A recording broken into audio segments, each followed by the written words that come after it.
Peut-être l'avez-vous déjà remarqué, mais au milieu du jardin du Champ de Mars à Paris se dresse fièrement une grande structure métallique. Elle semble assez prisée puisque ce sont de longues files d'attente qui serpentent quotidiennement à ses pieds. Alors, nous nous sommes documentés et avons appris que cette grande structure a un nom.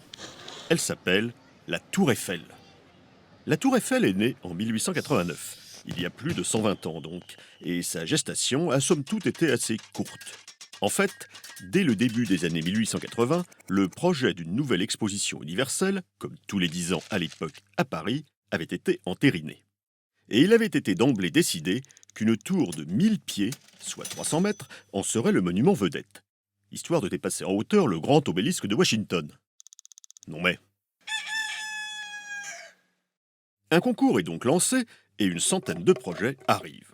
Un phare en granit, une tour soleil, un édifice enjambant la Seine, diverses autres variations plus ou moins fantaisistes et le projet proposé par un nommé Gustave Eiffel, entrepreneur à Levallois et surtout connu pour la construction du viaduc de Garabit dans le Cantal.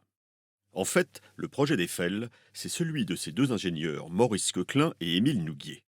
Il le lui avait déjà présenté quelques années auparavant, mais bon, Eiffel n'avait pas été enthousiasmé. C'est vrai que le projet initial était un peu, disons, un peu raide. Le lancement du concours pour l'Expo 89 avait fait changer Eiffel d'avis. Et comme il savait s'y prendre, les établissements Eiffel gagnent le concours et la construction commence en janvier 1887. Les voisins ronchonnent, c'est moche, ça défigure Paris, il faut tout arrêter, mais leurs protestations ne prennent pas. Et en 2 ans, 2 mois et 5 jours, tout est terminé. Juste à temps pour l'inauguration, avec un seul accident mortel à déplorer, et encore en dehors du temps de travail.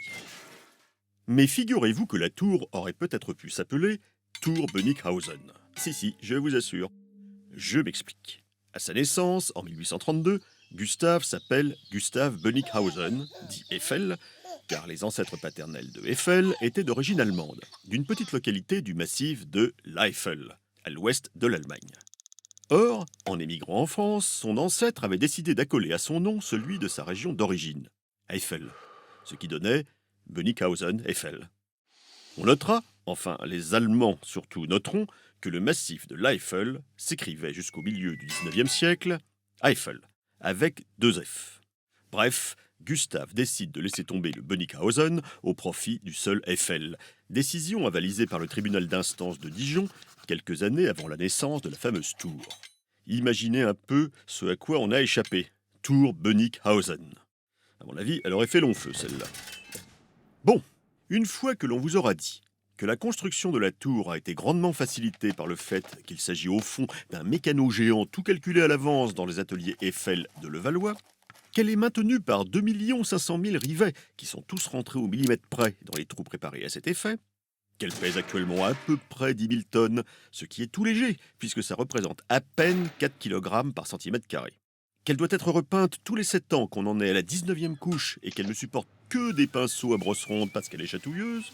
Ah oui, que Buffalo Bill en personne l'a visitée, et après lui quasi 280 millions d'autres touristes à ce jour, et qu'elle était censée être démontée 20 ans après sa construction, mais non, finalement, tiens, on a fini par s'habituer, allez, on va la garder. Eh bien, une fois qu'on vous aura dit tout ça, on s'inquiétera de savoir où elle en est, la Tour Eiffel, et on vous rassurera en confirmant qu'aux dernières nouvelles, elle est toujours là.